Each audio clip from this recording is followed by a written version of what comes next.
الحمد لله وكفى وسلام على حبيبه المصطفى أما بعد فأعوذ بالله من الشيطان الرجيم بسم الله الرحمن الرحيم إن الله اشترى من المؤمنين أنفسهم وأموالهم بأن لهم الجنة يقاتلون في سبيل الله فيقتلون ويقتلون وعدا عليه حقا في التوراة والإنجيل والقرآن ومن أوفى بعهده من الله فاستبشروا ببيعكم الذي بايعتم به وذلك هو الفوز العظيم صدق اللہ مولانا العظیم۔ بارگاہ رسالت معاب صلی اللہ علیہ وسلم میں درود پاک کا ہدیہ پیش کریں۔ اللہم صلی علی سیدنا و مولانا محمد معدن الجود والکرم وآلہ واصحابہ الکرام وابنہ الکریم وبارک وسلم صلاۃ دائمۃ سرمدا ابدا۔ میں معذرت خواہ ہوں، حضرت علامہ مولانا نعیم صاحب آپ کے خطیب و امام آپ کے درمیان بیان فرما رہے تھے، درمیان میں حاضر آ گیا اور ان کی یہ عنایت ہے، محبت ہے کہ ان کے اس ممبر پر یا ان کے اس مصلی پر میں آپ سے خطاب کرنے آتا ہوں، بلکہ یہ ہمارا پرانا رشتہ ہے کہ اس مسجد پاک میں ایک روحانیت ہے جس کو ہم بھی محسوس کرتے ہیں اور آپ بھی محسوس کرتے ہیں۔ دور دراز علاقے میں جہاں کہیں پر بھی ہو، ہم پروگراموں کو ختم کر کے جمعہ یہاں پڑھنے کی خواہش رکھتے ہیں۔ اللہ تبارک و تعالی یہ رشتہ روحانیت کو سلامت رکھے۔ آج کے حالات کے اعتبار سے ایک چیز بہت عام ہو گئی ہے اور وہ ہے موت۔ موت کا فلسفہ سب کو پتہ ہے، موت سے لوگ گھبراتے بھی ہیں، ڈرتے بھی ہیں، اور ایک نیوز بنتی ہے، خبر بنتی ہے، لیکن اب کے زمانے میں تو ایسا لگ رہا ہے موت اتنی عام کر دی گئی ہے کہ لوگ 2 منٹ 3 منٹ افسوس کرنے کے بعد پھر اس کو بھول جاتے ہیں۔ جنگوں میں جو موتیں ہو رہی ہیں ان موتوں کا تو شمار ہی کیا ہے۔ آج ایک آنکڑا جو بتا دیا جاتا ہے، ایک عدد جو ہم کو بتا دی جاتی ہے، وہ اپنی جگہ پر، لیکن حقیقت کیا ہے، میدان میں کیا چل رہا ہے، یہ اللہ بہتر جانے، اور ان علاقے کے لوگ جن کے ساتھ یہ مصیبتیں آئی ہیں وہ بہتر جانے۔ عزیزان گرامی وقار، پوری دنیا میں ظاہر سی بات ہے آج بھی سینسیٹیو لوگ موجود ہیں، حساس لوگ موجود ہیں جو موت کو کیا زخم کو بھی برا سمجھتے ہیں۔ ظلم کے طریقے سے مارا ہوا زخم، اس کی ہر آدمی نندا کرتا ہے، مخالفت کرتا ہے۔ موت تو بڑی چیز ہے، لیکن ہم نے دیکھا ہے کہ ایک جانور کے بچے کو بھی اگر کوئی مارے تو آج جانوروں کے رائٹس کے، ان کے حقوق کی تنظیمیں موجود ہیں جو ان کی حفاظت کے لیے آگے بڑھتے ہیں اور پھر آواز اٹھاتے ہیں۔ بلکہ آپ اگر کسی جانور کو مارتے ہوئے دیکھے گئے تو یہ تنظیمیں آپ کو جیل تک پہنچا سکتی ہیں۔ ان کے حقوق کی آواز اٹھانے والے بھی موجود ہیں، بلکہ انوائرمنٹ کے لیے بھی تنظیمیں موجود ہیں۔ درخت کو کاٹنے نہیں دیا جاتا کہ اگر پیڑ پودے بھی کوئی کاٹ رہا ہے تو اس کے لیے بھی سخت قانون ہے، بلا وجہ اگر کوئی کاٹ رہا ہے تو اس کو جیل بھی ہو سکتی ہے، اس کا ریپلیسمنٹ چاہتی ہے دنیا۔ پیڑ پودے پتے اور جانوروں کو کاٹنے کے لیے بھی منع کیا گیا اور ان کی حفاظت کے لیے تنظیمیں موجود ہیں، تو پھر انسانوں کی زندگیوں کی حفاظت کے لیے بھی آلریڈی موجود ہیں، ایسا نہیں ہے۔ لیکن دوہرا معیار ہے پوری دنیا میں۔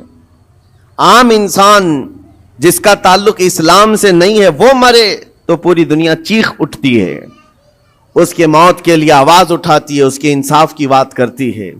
لیکن اسی دنیا کا دوہرا معیار یہ ہے کہ مسلمان بچے قتل ہو جائیں، مارے جائیں، تو پھر اس کے لیے وہ ایسا پیش کرتے ہیں جیسے ان کو سانپ سونگھ گیا ہو، کوئی رحم نام کا جذبہ ہی نہیں رہ گیا۔ کسی کے دل کے اندر سے یہ ہوک اٹھتی ہوئی نہیں دکھائی دیتی کہ کم از کم اسلام دشمنی اور سب چیزوں کو بالائے طاق رکھ کر کے انسانیت کے نام پر کوئی بات کرتا، کہ 6 ماہ کے بچوں کا کیا قصور ہوتا ہے، 1 سال کے بچے دودھ پیتے بچوں کا کیا قصور ہوتا ہے، ان لوگوں کو جس طرح سے تہ تیغ کر دیا گیا، مار کر ختم کر دیا گیا۔ عزیزان گرامی وقار، یہ پوری دنیا میں آج جو چل رہا ہے اس پر میں کچھ باتیں عرض کرنا چاہتا ہوں۔ موت کسی بھی زمانے میں عام نہیں ہے، بلکہ ایک بڑا حادثہ سمجھا جاتا ہے اور اس کی نندا کی جاتی ہے، اس کی مخالفت کی جاتی ہے جو زبردستی کسی کا قتل کیا جائے۔ یہ اور بات ہے کہ دنیا طاقت کی پجاری ہے، دولت کی پجاری ہے، جس کے پاس زیادہ طاقت ہے، جس کے پاس زیادہ دولت ہے، لوگ اس کی حمایت میں کھڑے ہوتے ہیں۔ مظلوموں کے حق میں کھڑے ہونے والی جماعتیں بہت کم ہوتی ہیں۔ لیکن ان تمام معاملات سے ہٹ کر میں آپ سے گفتگو یہ کرنا چاہتا ہوں، جتنی بھی اسلام پر موتیں ہو رہی ہیں، ظلماً قتل کیے جا رہے ہیں، ایک بات یاد رکھو، اسلامی ایک جذبہ موجود ہے ہمارے ہاں، وہ شہادت کی موت پا رہے ہیں۔ شہادت ایک درجہ ہے، اور جب یہ چیز آپ کے تصور میں آ جائے تو میرے عزیزو ہم بھی یہ محسوس کریں گے کہ اللہ کریم ہم سب کو شہادت کی موت نصیب فرمائے، کیونکہ شہادت ایک مقام کا نام ہے، ایک مرتبے کا نام ہے۔ جو شہید ہوتا ہے اسلام میں اس کا بڑا رتبہ ہے۔ نبی پاک صلی اللہ تعالی علیہ وسلم نے تو فرمایا، نبیوں اور شہیدوں کے درمیان صرف 1 درجے کا فرق ہے، 1 درجے کا فرق ہے۔ جو شہید ہوتا ہے وہ اللہ تبارک و تعالیٰ کی جنت میں اسی مقام پر ہوتا ہے جہاں اللہ کے نبی ہیں۔ انبیاء کرام علیہ السلام کا جو جنت میں مقام ہوتا ہے اس سے 1 درجہ نیچے شہیدوں کا مقام ہے۔ شہداء اسلام، ان کی ایک عظیم تاریخ ہے۔ اور شہید کیوں کہا جاتا ہے اور شہید ہوتا کون ہے، یہ تھوڑی سی ڈیفینیشن معلوم ہونا چاہیے۔ شہید 3 قسم کا ہے، شہید حقیقی ہے، شہید فقہی ہے، شہید حکمی ہے۔ یعنی حقیقی شہید وہ ہے جو اللہ کی راہ میں کافروں کی طرف سے، دشمنوں کی طرف سے ظلماً قتل کر دیا گیا اور اس پر کوئی دیت واجب نہ ہوئی ہو، خون بہا اس کا نہ دینا پڑا ہو۔ اس طرح کے جو شہید ہے اللہ کی راہ میں مارا گیا وہ حقیقی شہید ہے، جس کی فضیلت میں قرآن میں اللہ نے فرمایا وَلَا تَقُولُوا لِمَنْ يُقْتَلُ فِي سَبِيلِ اللَّهِ أَمْوَاتٌ بَلْ أَحْيَاءٌ وَلَكِنْ لَا تَشْعُرُونَ۔ جو اللہ کی راہ میں مارے جائیں انہیں مردہ مت کہو، وہ زندہ ہیں، تمہیں اس کا شعور نہیں۔ اللہ قرآن میں فرماتا ہے وَلَا تَحْسَبَنَّ الَّذِينَ قُتِلُوا فِي سَبِيلِ اللَّهِ أَمْوَاتًا بَلْ أَحْيَاءٌ عِنْدَ رَبِّهِمْ يُرْزَقُونَ۔ جو اللہ کی راہ میں قتل کیے گئے ان کو مردہ گمان بھی مت کرو، وہ اللہ کی بارگاہ میں زندہ ہیں اور انہیں رزق بھی دیا جاتا ہے۔ یہ شہیدوں کے متعلق قرآن کی صاف 2 آیتیں موجود ہیں، یہ شہید حقیقی کے بارے میں۔ ویسے شہید حکمی بھی ہے، 7 قسم کے الگ الگ ہیں۔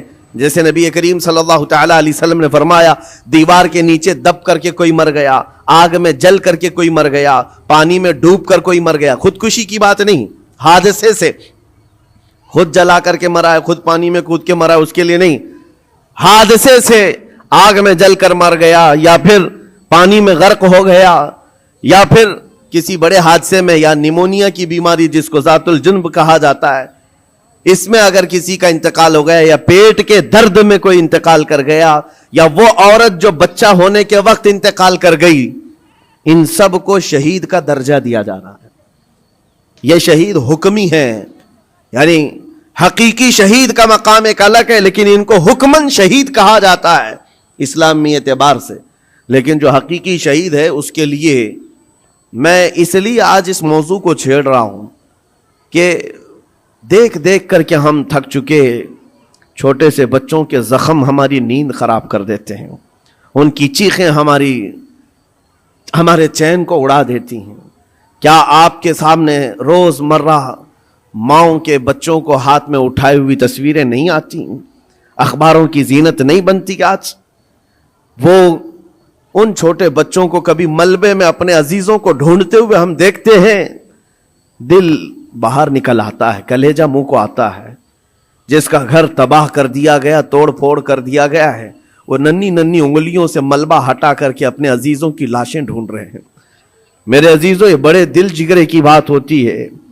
8 سال کی عمر میں، 6 سال کی عمر میں جن کے ماں باپ بھائی بہن سب چھین لیے گئے ہوں، اور اگر اس بچے کو زندہ رہنا ہے تو اس کی آگے کی زندگی کا کیا ہے؟ اس کے پاس کوئی اسباب نہیں، لیکن پھر بھی وہ بچہ الحمدللہ کہتے ہوئے آگے بڑھتا ہے۔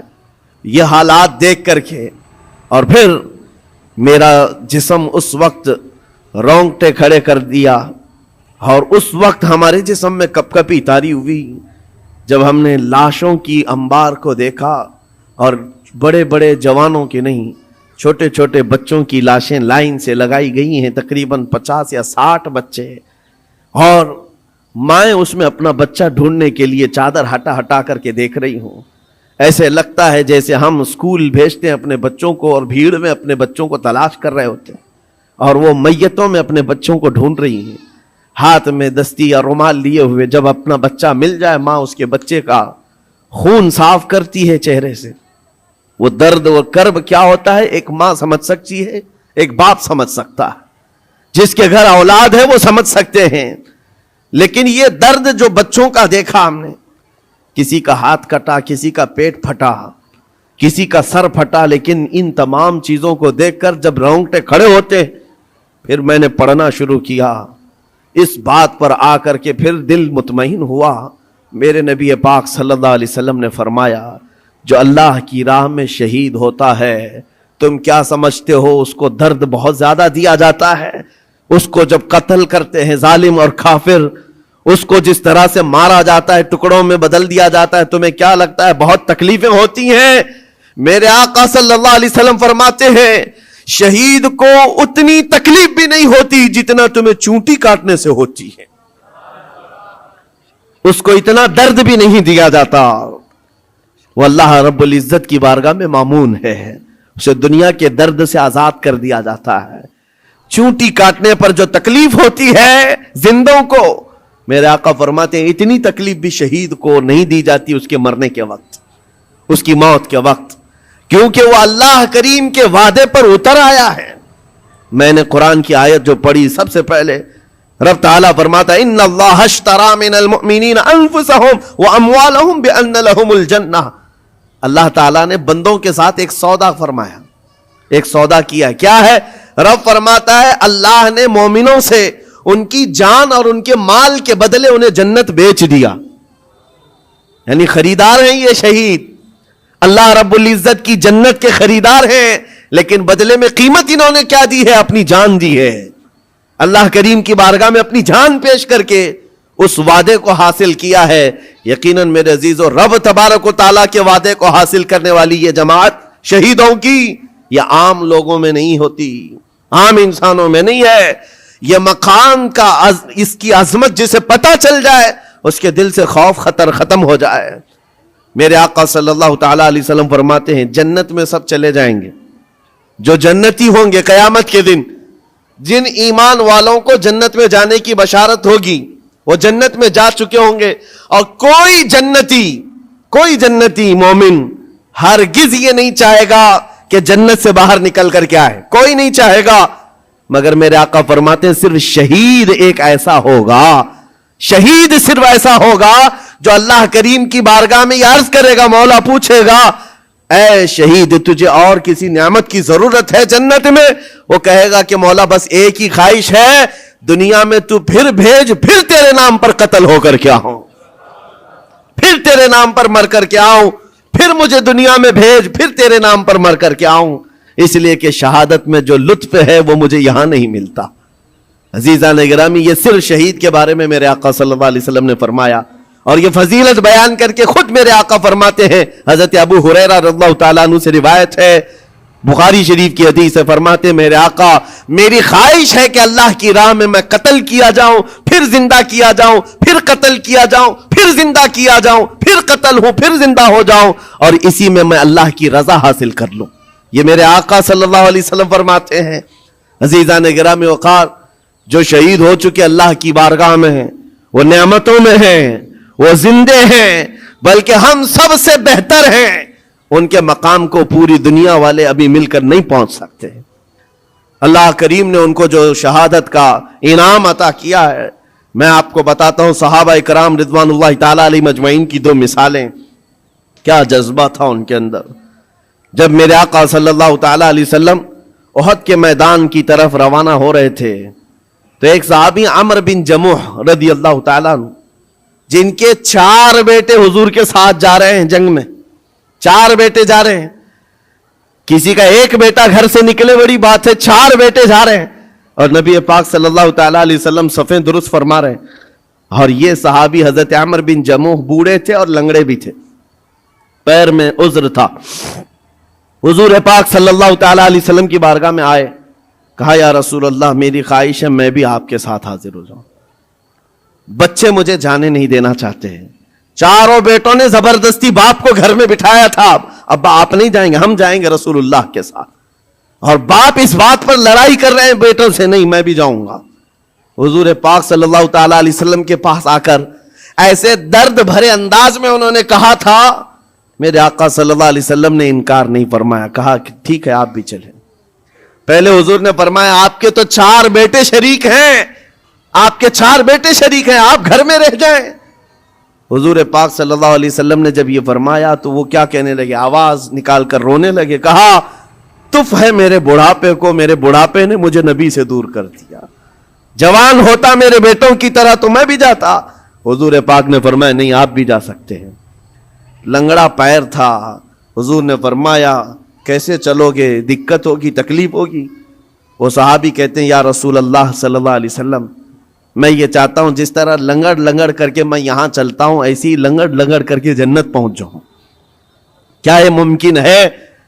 حضور پاک نے ان کے جذبے کو دیکھا، فرمایا آپ چلیں۔ گھر آئے، اپنے اہل خانہ سے کہا جلدی جلدی تیاریاں کرو میں بھی جا رہا ہوں۔ خوشی کی انتہا نہیں۔ جب جانے کا وقت تھا دروازے پر ان کی اہلیہ آئی اور ان کو ایسے ہی تفریح کے طور پر کہا، دل لبھانے کے لیے کچھ باتیں کی جاتی ہیں۔ بیوی نے ایسے ہی کہا عمرو بن جموح تم تو جا رہے ہو، مجھے لگتا ہے تم بھاگ کر کے آ جاؤ گے، میدان جہاد میں جا رہے ہو، جنگ کے میدان میں جا رہے ہو اور سخت ہوتا ہے میدان، بھاگ کے آ جاؤ گے۔ بیوی کا یہ صرف تانا سنا تو گرج کر کے کہنے لگے سنو خبردار، اور اللہ کی بارگاہ میں ہاتھ اٹھایا، اللہم ارزقنی شہادتا فی سبیلک ولا تردنی الی اہلی خائبا، یا اللہ اے اللہ تو اپنے راستے میں مجھے شہادت دے دے اور کبھی بھی زندگی میں مجھے میرے گھر واپس مت لوٹا، گھر واپس مت لوٹا۔ ہم تو گھر سے نکلتے ہوئے گھر واپس آنے کی سلامتی کی دعائیں کر کے نکلتے ہیں، اللہ صحیح سلامت لوٹا ہے، اور وہ جذبہ الگ ہے۔ نبی پاک صلی اللہ علیہ وسلم کے ساتھ جاتے ہوئے کہہ رہے ہیں واپس نہ لوٹا، گئے جنگ میں شریک ہو گئے، اور وہ جنگ بڑی سخت تھی۔ احد کی جنگ تو آپ کو میں نے کئی مرتبہ ذکر کیا ہے، بہت سخت امتحان تھا صحابہ کا، جہاں 70 صحابہ شہید ہوئے ہیں، اس میں حضرت عمرو بن جموح بھی شہید ہو گئے۔ یہ بوڑھے صحابی شہید ہو گئے نبی پاک صلی اللہ تعالیٰ علیہ وسلم نے۔ پھر اس کے بعد شام کو جب لاشیں اٹھانے کی باری آئی، ان کی اہلیہ گھر سے آئیں اور میدان جنگ سے لاشیں جب اٹھائی جا رہی تھی، عمرو بن جموح کی لاش کو اٹھایا، گھوڑے پر رکھا، سواری پر اپنے گھر کی طرف لوٹیں۔ سواری نہ ادھر جاتی نہ ادھر جاتی، کہیں نہیں، بار بار گھوڑے کو چابک لگا کر دوڑایا جاتا ہے لیکن گھوڑا جاتا ہی نہیں ہے۔ وہ تنگ آ گئی، مجبور ہو گئی، کہا کیا ہے، لاش اتنی بھاری ہو گئی، وزن ہو گئی، کیا ہے یہ؟ نبی پاک صلی اللہ علیہ وسلم کی بارگاہ میں آ کر کے ان کی اہلیہ نے کہا آقا سب اپنی لاشیں لے جا رہے ہیں، میں بھی ان کی لاش اپنے گھر لے جا کر ان کو تھوڑی دیر کے لیے رکھنا چاہتی ہوں، لیکن سواری ہے کہ آتی نہیں آگے۔ میرے آقا نے فرمایا گھر سے نکلتے وقت انہوں نے کیا کہا تھا؟ ان کی اہلیہ نے کہا تھا، انہوں نے کہا تھا اللہ کی بارگاہ میں کہ مولا مجھے گھر واپس سلامت نہ لوٹانا۔ حضور فرماتے ہیں اس کی دعا قبول ہو چکی ہے، نہ وہ زندگی میں واپس لوٹا نہ تم اس کی لاش لے جا سکتی ہو۔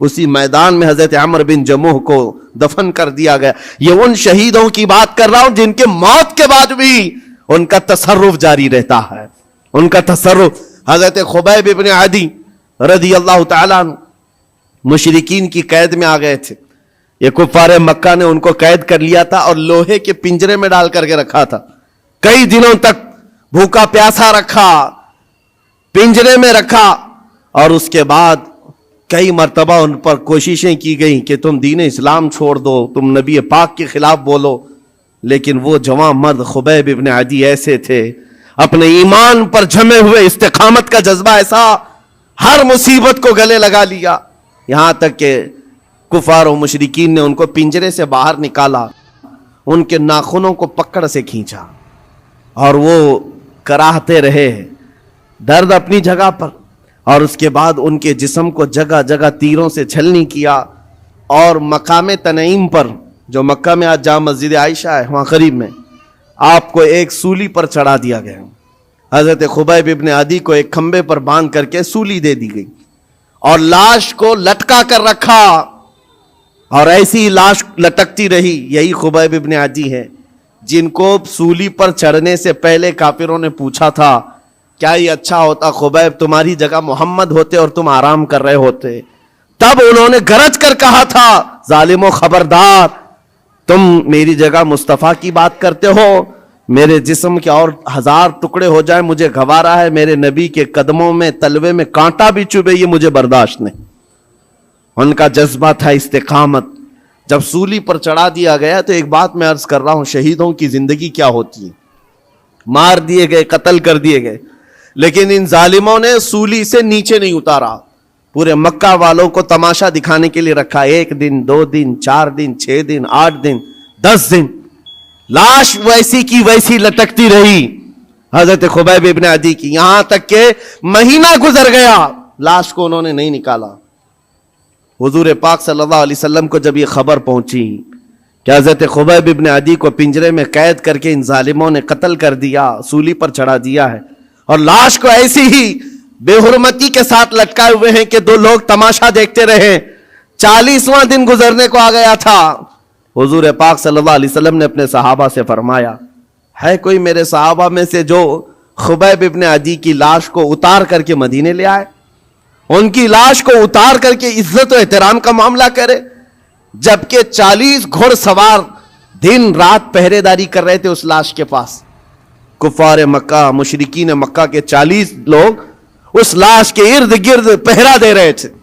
حضرت خبیب ابن عدی کی لاش کو اتارنے نہیں دیا جاتا تھا، کوئی قریب آ ہی نہیں سکتا تھا۔ جب صحابہ کرام کو حضور نے یہ بات کہی، کیا جگر تھا، 2 صحابہ کھڑے ہوئے، حضرت زبیر بن عوام، حضرت مقداد بن اسود رضی اللہ تعالی عنہما، کہتے ہیں آقا آپ اجازت دیں ہم دونوں جا رہے ہیں، 40 لوگ پہرے داری میں ہیں اور 2 جانے کو تیار ہیں۔ جہاں ایمان ہوتا ہے وہاں تعداد دیکھی ہی نہیں جاتی، ہمیشہ سے یہ رہا ہے، ستیزہ کار رہا ہے ازل سے تا امروز، شرار ابو لہبی سے چراغ مصطفی، آج بھی یہی حالات ہیں، ایک طرف سپر پاور طاقتیں پیٹروٹ میزائل لے کر کھڑی ہیں اور سامنے نہتے بچے کنکروں سے مقابلہ کر رہے ہیں، میرے عزیزوں چھوٹے چھوٹی لکڑیوں سے مقابلہ کر رہے ہیں۔ بظاہر دنیا کو آج دیکھنا چاہیے، کربلا کی داستان سناتے ہیں، ہو سکتا ہے کسی کو یقین نہ آئے، ایک طرف 22,000 تھے، ایک طرف 72 تھے، لوگ ہو سکتا ہے کہانی سمجھتے ہوں، آج کی اس دنیا میں آنکھیں کھول کر دیکھ لو، ہائی ٹیکنالوجی ایک طرف ہے اور نہتے چھوٹے سے بچے ایک طرف ہیں، لیکن ان کا جذبہ تو دیکھو، ظالموں کے ہاتھ میں ہاتھ دینے کو آج بھی تیار نہیں، بلکہ آج بھی ڈٹے ہوئے ہیں، جمے ہوئے ہیں، اور ان کا جذبہ صرف اتنا ہے بیت المقدس کو آزاد کرا کر کے دم لیں گے، اور میرے آقا کا فرمان ہے ان کے ساتھ، وہ آج یا کل ختم ہونے والے نہیں، میرے آقا نے فرمایا یہ جماعت قیامت تک حق کے لیے لڑتی رہے گی، قیامت تک لڑتی رہے گی۔ 2 صحابہ کھڑے ہوئے، حضور کی اجازت لے کر کہا ہم جاتے ہیں حضرت خبیب ابن عدی کو لانے کے لیے، اور 2 گھوڑے دوڑاتے ہوئے پہنچے مکہ۔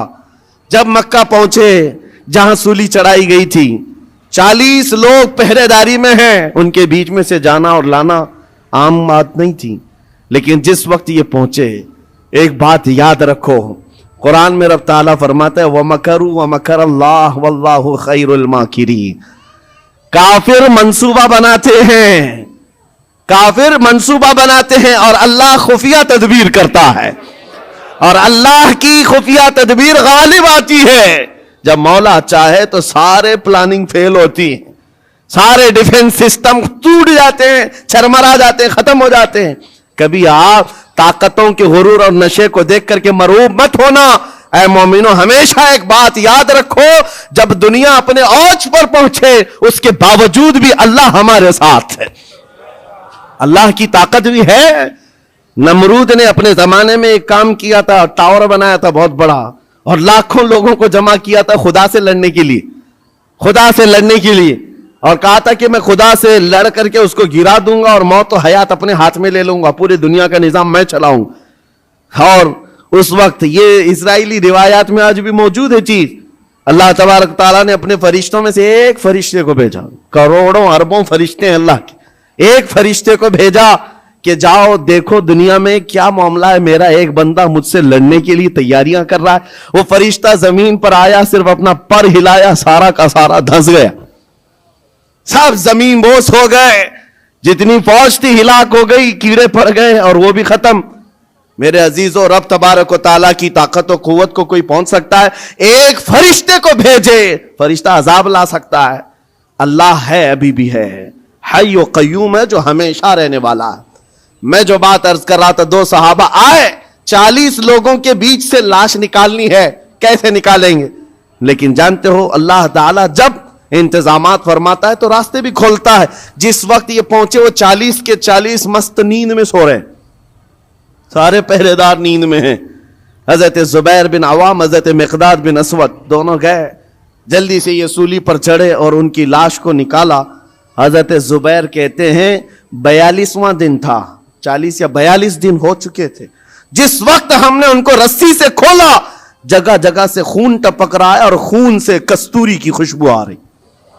یہ شہید کی زندگی ہے، 42 دن ہو چکے اور جسم سے جگہ جگہ خون آ رہا ہے اور اس سے کستوری کی خوشبو آ رہی۔ دونوں صحابہ کہتے ہیں ہم نے ان کی لاش کو اتارا، بالکل تر و تازہ لاش ہے، جسم صحیح سلامت ہے۔ ارے 12 گھنٹے میں جسم پھولنے لگتا ہے، پکنے لگ جاتا ہے، ہمیں جلدی قبرستان پہنچانا ہے۔ شہید کی زندگی اور ہے، جو اللہ کی راہ میں قتل ہوا اس کی زندگی اور ہے۔ اٹھایا اور لے کر کے چل پڑے، اپنی سواری پر لے کر آرام سے چلتے رہے۔ صبح ہوئی تو یہ کافروں کی نیند کھلی، دیکھا کہ ہے ہی نہیں خبیب ابن عدی، ہلا ہو گیا، پورا ہنگامہ ہو گیا۔ اور جب قریش مکہ میں یہ بات پہنچی تو سب گرج کر کے کہنے لگے ان 40 کو بھی مارو اور اس کے بعد پہلے اس لاش کو ڈھونڈو۔ اور تیز گھوڑ سوار دوڑائے گئے، بہت تیز دوڑائے گئے کہ کہیں نہ کہیں یہ مدینے کی طرف لے کر کے گئے ہوں گے، پیچھا کرو۔ ایک دو نہیں، کئی 100 کی تعداد میں گھوڑے دوڑاتے ہوئے حضرت زبیر حضرت مقداد کے پیچھے آئے، اور تھوڑی دور جانے کے بعد وہ گھوڑ سوار ان دونوں کو پا لی۔ یہ دونوں صحابہ مدینے کی طرف جا رہے تھے لاش لے کر، اور وہ اتنے تیز تھے کہ پہنچ گئے۔ اور جیسے ہی وہ قریب آئے، حضرت زبیر اور حضرت مقداد دونوں نے یہ لاش کو اٹھائی حضرت خبیب کی اور زمین پر رکھ دیا اور کہا اے اللہ، اس کے بعد تو مالک ہے، یہ تیرا شہید ہے، اس کے بعد تو مالک ہے۔ حضرت زبیر کہتے ہیں اچانک زمین قبر کی مانند کھلی اور حضرت خبیب اندر گئے اور ان کی قبر بن گئی۔ نہ کسی نے قبر کھودی، نہ کسی نے قبر میں مٹی دی، زمین خود کھلی، حضرت خبیب اس میں اندر گئے اور قبر بند ہو گئی۔ کفار سامنے آئے، کہا میں لاش دے دو۔ حضرت زبیر حضرت مقداد نے کہا کہیں ہے تو لے جاؤ، ہمارے پاس کہیں ہے تو لے جاؤ، اور یاد رکھو میں صفیہ بنت عبد المطلب کا بیٹا ہوں، اگر لڑنا ہے تو مجھ سے لڑو اور تلواریں نکالو۔ ادھر سینکڑوں کی تعداد میں ہے اور نبی پاک کے 2 شیر ان کو للکار رہے ہیں۔ تاریخ میں موجود ہے ایک بھی ظالم سامنے نہیں آیا، تلواریں نیچے کی اور مکہ واپس لوٹ گئے۔ اعلان ہوا کہ خبیب ابن عدی کو سب جگہ ڈھونڈ لیا گیا، کہیں پر ان کی لاش نہیں ملی ہے۔ یہ دونوں صحابہ حضور کی بارگاہ میں آئے، عرض کیا آقا یہ ماجرا ہوا ہے۔ میرے آقا نے کہا وہ بلیع الارض ہے، زمین کا لقمہ ہے، زمین نے ان کو اپنی گود میں چھپایا ہوا ہے، اور یہ شہیدوں کی زندگی ہے۔ زمین تو زمین ہے، آسمان بھی خواہش کر رہا تھا کہ خبیب میرے پاس آ جائے، زمین چاہتی ہے میرے پاس آ جائے، آسمان چاہتا ہے کہ میرے پاس آ جائے۔ شہیدوں کی زندگی عام نہیں ہے میرے عزیز، و حدیث پاک میں ہے قیامت کے دن صرف شہیدوں کی جماعت ایسی ہوگی جس حال میں وہ آئیں گے ان کے جسم سے خون کا فوارہ جاری ہوگا۔ جو شہید قیامت کے دن آئیں گے ان کے جسم پر خون کا فوارہ ہوگا، جگہ جگہ سے خون نکل رہا ہوگا۔ لیکن حضور یہ بھی فرماتے ہیں دنیا کا خون ہے جو بدبو کرتا ہے، شہیدوں کا خون قیامت کے دن مشک و عنبر کی خوشبو پھیلا رہا ہوگا، مشک و عنبر کی خوشبوئیں دے رہا ہوگا، اور یہاں تک کہ وہ اتنی تیز جنت کے دروازے پر جائیں گے جتنی تیز کوئی نہیں۔ نبیوں کے بعد سب سے پہلے لوگ ان کو دیکھ کر پوچھیں گے یہ کون ہے جو جنت کے دروازے پر سب سے پہلے پہنچے ہوئے ہیں؟ فرماتے ہیں میرے آقا فرشتے اعلان کریں گے یہ اللہ کی راہ میں قتل ہونے والے وہ شہید ہیں جو یہاں دنیا میں مرے تھے تو ایک آن کے لیے اور اس کے بعد زندہ کر دیے گئے اور ابھی تک ان کو رزق بھی دیا جاتا ہے۔ عزیزان گرامی وقار، یہ باتیں اسی لیے مجھے بتانا ضروری ہے کہ مسلمانوں کو ایسا لگتا ہے شہادت کا کانسیپٹ ختم ہو گیا، وہ زمانے میں تھا۔ آج حیرت کی بات ہے، ایک علاقے میں گیا تھا اور کان میں آ کر کے ایک ٹرسٹی صاحب نے مجھ سے کہا کہ حضرت شہادت کے بارے میں کچھ نہ بولے، ان کو ایسا لگا کہ ان کا بیٹا چلا جائے گا۔ ہم نے پورا بیان اسی پر کیا، کہا کہ یہ اسلام ہے، یہ اسلام ہے، اس سے کہاں تک بھاگو گے؟ ہم نبی پاک صلی اللہ علیہ وسلم کی پاکیزہ سیرت بیان کر رہے ہیں۔ ارے شہادت کیا آپ سمجھتے ہو تم نکلو گے تو مل جائے گی؟ شہادت اللہ کی نعمت ہے، وہ جسے چاہتا عطا کرتا ہے۔ ہماری حیثیت کیا ہے؟ ہماری حیثیت کیا ہے؟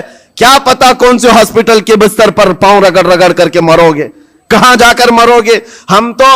ہم ہیں حضرت عمر فاروق دعا کرتے تھے امیر المومنین، اللہم ارزقنا شہادتا فی سبیلک وموتا فی بلد نبیک، اے اللہ تو اپنے راستے میں مجھے شہادت دے دے اور تیرے نبی کے شہر میں موت عطا کر دے۔ آج لوگ یہ خالی سمجھتے ہیں ہاتھ اٹھا کر کے بولنے کا مطلب ہے، اور سننا بھی نہیں چاہتے اور بولنا بھی نہیں چاہتے اس موضوع پر۔ ان کو لگتا ہے اس موضوع پر بتایا جائے تو ہمیں دنیا آتنکواد کہے گی، ٹیررسٹ کہے گی۔ اس موضوع پر کلام کرنے کے بعد لوگ ہمارے بارے میں پتہ نہیں کیا کیا رکھیں گے۔ وہ جو سوچتے ہیں ہمیں فرق نہیں پڑتا، میرا یقین ہے میرا دین سچا ہے تو سر چڑھ کر کے بولیں گے۔ جب نبی پاک کی تعلیمات سچی ہے تو علل اعلان کہی جائیں گی، اس میں چھپانے جیسی کوئی چیز ہے ہی نہیں۔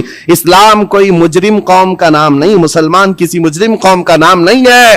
ہماری تاریخ گواہ ہے ہم نے ظلم کبھی کیا نہیں ہے، لیکن ساتھ میں ہم یہ بھی کہتے ہیں ظالم کو اس کی کلائی پکڑنا بھی اسلام ہی سکھاتا ہے۔ ہم ظلم کرنے کی اجازت ہرگز نہیں دیتے، لیکن اس کا مطلب یہ نہیں ہے کہ ظالم کے خلاف بھی نہیں بولتے۔ ہم ظالم کے خلاف ہر زمانے میں بولتے رہیں گے۔ اللہ کریم ہمیں وہی زبان عطا کرے جو حق بولنے والی ہو، اور وہی کان عطا کرے جو حق سننے والے ہوں۔ اور اخیر میں یہی دعا کروں گا، آج غزہ کے فلسطین کے ان بچوں کے لیے میرے عزیزوں دل کشادہ رکھو کہ وہ اللہ کی بارگاہ میں شہید ہیں، اور ان کو تکلیف اتنی بھی نہیں ہوتی جتنا چونٹی کاٹنے کے برابر تکلیف ہوئی ہے۔ وہ اللہ کی نعمتوں میں مزے سے ہیں اور رب تبارک و تعالیٰ کے انعامات و اکرامات میں ہیں۔ کیوں؟ اس لیے کہ ان کا امتحان لیا گیا، ان کی آزمائش ہوئی اور وہ اپنے امتحان میں کھرے اترے تو رب تعالیٰ نے ان کے لیے کیا بشارت دی؟ میرے آقا فرماتے ہیں جنت کے 8 دروازے ہیں، 8 دروازے ہیں، لیکن میرے آقا فرماتے شہید جنت کے جس دروازے سے چاہے اسے داخلہ مل سکتا ہے، وہ جہاں سے چاہے جنت میں جائے، رب کی جنت اس کے لیے کشادہ ہے۔ مولا کریم ہم سب کی زندگیوں کو ایمان و عمل کے ساتھ عطا فرمائے، ایمان پر موت عطا فرمائے۔ مولا ہم سب کو شہادت کا جذبہ عطا فرمائے، ہم سب کو شہید کی موت عطا فرمائے۔ مولا قدیر و جبار احسن الخالقین ان مظلوموں پر جو آج ظلم ہو رہا ہے تو غیب سے ان کی مدد نازل فرما۔